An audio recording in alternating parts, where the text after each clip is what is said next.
Last episode, we made our database survive. We kept copies, replicas, so when one machine died, another already had everything and the orders kept flowing. But there's a catch we walk straight past. Every one of those copies holds all of the data. Replicas multiply your reads, they do nothing about size. So you buy a bigger machine, more disk, more memory, and that works for a while. But there is always a biggest box money can buy, and one day your data blows straight past it. Instagram hit this wall early. Back when they were 25 photos and 90 likes a second, they'd already decided the important data had to fit in memory to stay fast. One box couldn't hold it. So if you can't make the machine bigger, you make the data smaller. You split it. Splitting data has a proper name, partitioning, and there are exactly two ways to cut a table. The first is horizontal. You cut by rows. Users A through M go in one pile, N through Z in another. Same columns, same shape, just fewer rows in each piece. Picture a phone book so fat it won't close. Split across two counters. Names A to M at one, N to Z the other. Walk up and which counter you visit depends only on your name. The second is vertical. You cut by columns. The hot fields you read constantly go in one table. The big, rarely touched fields, the long description, the blob, go in another. Horizontal is the one that lets you grow past a single machine. So hold on to it because it's about to get a second more powerful name. So here's the difference people trip over constantly. And it comes down to one word, where. Take those horizontal pieces we just cut, the row groups, A to M, N to Z, and so on. If all those pieces stay inside one database on one machine, that's still just partitioning. You've tidied one giant table into smaller drawers. Queries can skip the drawers they don't need, so it's faster. But it is still one box with one machine's limits. Now watch. The moment you pick up each piece and put it on its own separate machine, its own CPU, its own disk, its own memory. That is sharding. Same cut. Completely different scale. And that's the whole line to remember. Partitioning splits the data. Sharding splits it across separate machines. Partitioning makes one server tidier. Sharding lets you blow past what any single server can ever hold. Because now it's not one machine's disk and memory doing the work. It's 3 or 30 or 300 sharing the load. That is how you actually grow. Once you're sharding, one question rules everything. Which row goes to which shard? That rule is your sharding strategy. And the first choice is the big one. Range or hash. Range splits by the value itself. IDs 1 to a million on shard 1. 1 to 2 million on shard 2. January here, February there. And the payoff is genuinely beautiful. A query like all orders in March lands on exactly one shard because that shard holds March and nothing else. The data stays sorted so range scans are cheap. But range hides a trap. If your key only ever climbs with sequential IDs, timestamps, then every brand new row lands on the newest shard. That one shard runs red hot with all the fresh writes, while the older shards sit idle. You sharded and still ended up with one overloaded machine. Hash fixes the spread. You run the key through a hash function and the result picks the shard. So rows scatter evenly, no matter what the key is. No hot newest shard, load spread dead flat across all of them. But you paid for it and the bill is steep. Order is gone. All orders in March is now smeared across every shard. So that same range query has to ask all of them and stitch the answers back together. A scatter gather. There's the fork that decides more than any other. Range gives cheap range queries but hotspot risk. Hash gives even load, but range queries fall apart. Pick the one that matches the queries you actually run. Range and hash cover most systems.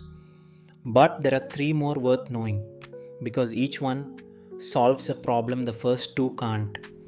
Directory sharding keeps an explicit lookup table. This key lives on that shard written down. It's the multi-tenant favorite. Map each customer to a shard and you get total control. Park one giant customer on their own dedicated shard. Move a heavy tenant without reshuffling anyone else. The cost. Every query checks the map first, and that map is now one more thing you have to keep alive. Geosharding splits by location. Mumbai's data in Mumbai, Europe's in Europe. Low latency because the data sits near the user and it satisfies data residency laws for free. The catch: the world isn't evenly populated. So 1 mega region's shard runs hot while another sits half empty. And two you'll just hear named: composite combined strategies. Split by month with range, then hash by user inside each month. So you get locality and even spread. And functional. Don't split one table at all. Put whole domains on their own databases. Users over here, orders over there. 4 more tools, one shared question underneath all of them. How do I spread the load without losing the queries I care about? Whatever strategy you pick, there's a villain waiting, the hot shard, because real traffic is never evenly spread. Picture a normal Tuesday, and then a cricketer with 40 million followers posts once. Every request for that row, that one creator, that one product, stampedes onto the single shard that holds it. This is the celebrity problem, and it's exactly what bites you on a big billion day when one mega seller lands on one shard. Discord felt the same shape. One busy channel where a single at everyone makes every member read the same partition at once. So how do you cool it down? A handful of moves. Coalesce the reads, 1,000 people asking the same question, answered by one query. Give the celebrity their own dedicated shard. Add a splash of randomness, salt. So one hot row spreads across a few shards. Or cache the hot item and skip the database entirely. The hot shard is the tax you pay for splitting by something. The art is picking a something that rarely gets hot. None of this is theory. The systems you use every day are sharded, and how they did it is genuinely clever. Instagram packs the shard right into the ID. Every ID is a 64-bit number, 41 bits of timestamp, 13 bits that name the shard, that's up to 8,192 of them, and 10 bits for a sequence number. Sort by ID and you've sorted by time, for free. Notion sharded their block table by workspace. Your workspace's data stays together. 480 logical shards spread across 32 databases. 2 years later, they resharded to 96 databases. Same 480 logical shards with zero downtime. And Discord moved trillions of messages off Cassandra onto a faster engine called Scylla, 177 nodes down to 72, copying at over 3 million records a second, until their slowest reads dropped from over 100 milliseconds to 15. Different keys, different shapes, the same core move. Split the data so no single machine has to hold or serve all of it. So you've sharded, traffic doubles, and you add a machine. Simple, right? It is a catastrophe if you did the naive thing. The naive thing is to pick a shard with hash of the key, mod the number of machines. 4 machines, so mod 4. It works beautifully until the number of machines changes. Add that 5th machine and n goes from 4 to 5. Now almost every key computes to a different shard than before. In this little 12 key example, adding one machine moves 8 of the 12, 67%, just to grow by one box. Now imagine that at millions of keys, adding a single machine triggers a stampede. Nearly the whole dataset copying across the network. Everything slow, while all you wanted was a little more room. The mod n is the villain here, not the hash, and there's a beautiful fix.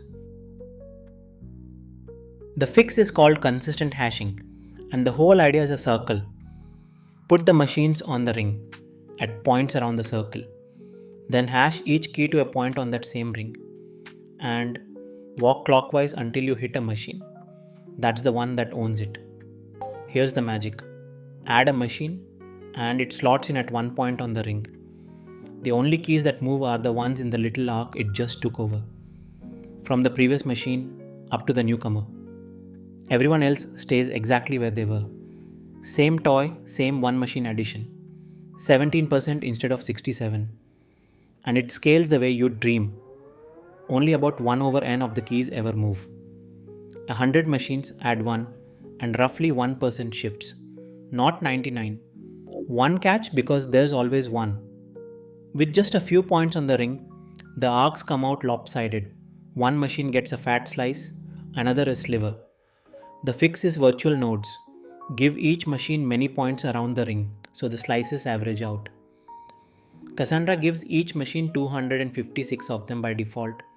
That's rebalancing done right. Grow the cluster and barely anything moves. Splitting lets the data grow. But now a new nightmare. A billion rows spread across shards and someone asks for one. How do you not read all billion? Without help, the database does the dumb, honest thing. A full table scan. It reads every single row, top to bottom, checking each. On a few thousand rows, instant. On 500 million, that's seconds of the database dragging a comb through everything. The fix is the oldest trick in publishing. Open any textbook and flip to the back. The index, photosynthesis, page 214. You don't read the whole book to find one topic. You look up the word and jump straight to the page. A database index is exactly that. A separate sorted structure that maps a column's value straight to the row's location. The classic shape is a B tree, sorted and shallow. Every step down the tree throws away half of what's left. So even across millions of rows, the answer is only 4 or 5 hops away. And the payoff is not subtle. That same 500 million row query, 23 seconds with a scan, drops to 2 milliseconds with the right index, roughly 10,000 times faster. If an index is that fast, why not index every column and call it a day? Because every index you add is a promise you have to keep. An index makes reads fly. But every write now has to update the table and every index that touches it. So more indexes mean slower inserts and each one eats extra disk. Index everything and your writes crawl while your storage balloons. So you pick your indexes on purpose and there are a few kinds. The primary index comes free on your ID. A secondary index is one you add on some other column, email, phone, so you can search by it. A composite index covers several columns in order for queries that filter on more than one. And a covering index is the greedy trick. It holds every column a query needs. So the database answers from the index alone and never touches the table.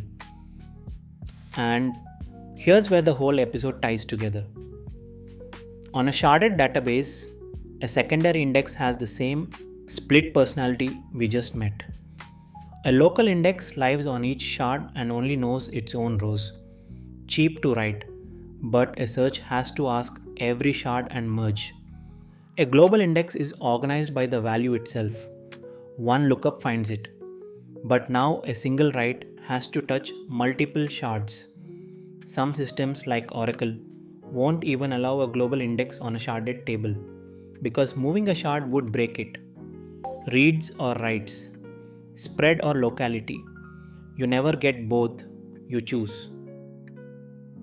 So put the whole arc together.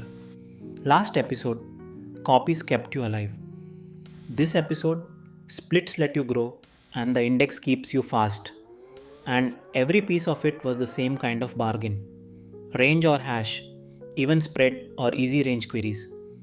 Plain hashing or the ring, a reshuffle storm or virtual nodes, an index. Faster reads paid for in slower writes and more disk. That's the real lesson of the whole data arc. A database at scale isn't a magic box. It's a stack of deliberate trade-offs, each one chosen on purpose by someone who knew exactly what they were giving up. We can survive, we can grow, and we can stay fast. But notice what every answer still has in common. The database does the work. Every read still travels all the way down to disk to fetch its row.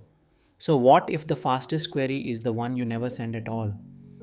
Because the answer was already sitting in memory, waiting for you. That's a whole new way to stay fast. And it's where we go next.